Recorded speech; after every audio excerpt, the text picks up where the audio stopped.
All right, everything begins with your stance. Remember, you do it for him, and you would do it again. You do it for her, that is to say, you'll do it for him.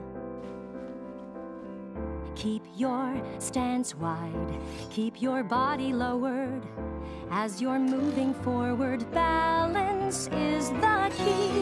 Right foot, left foot, now go even faster.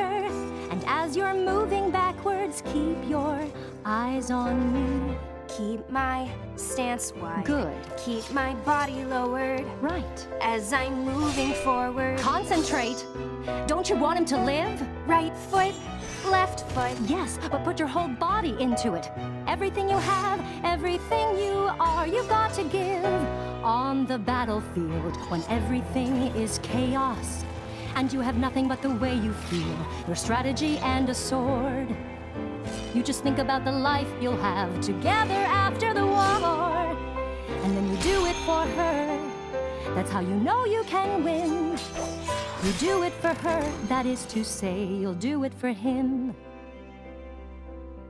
Deep down, you know you weren't built for fighting, but that doesn't mean you're not prepared to try. What they don't know is your real advantage. When you live for someone, you're prepared to die. Deep down, I know that I'm just a human. True, but I know that I can draw my sword and fight.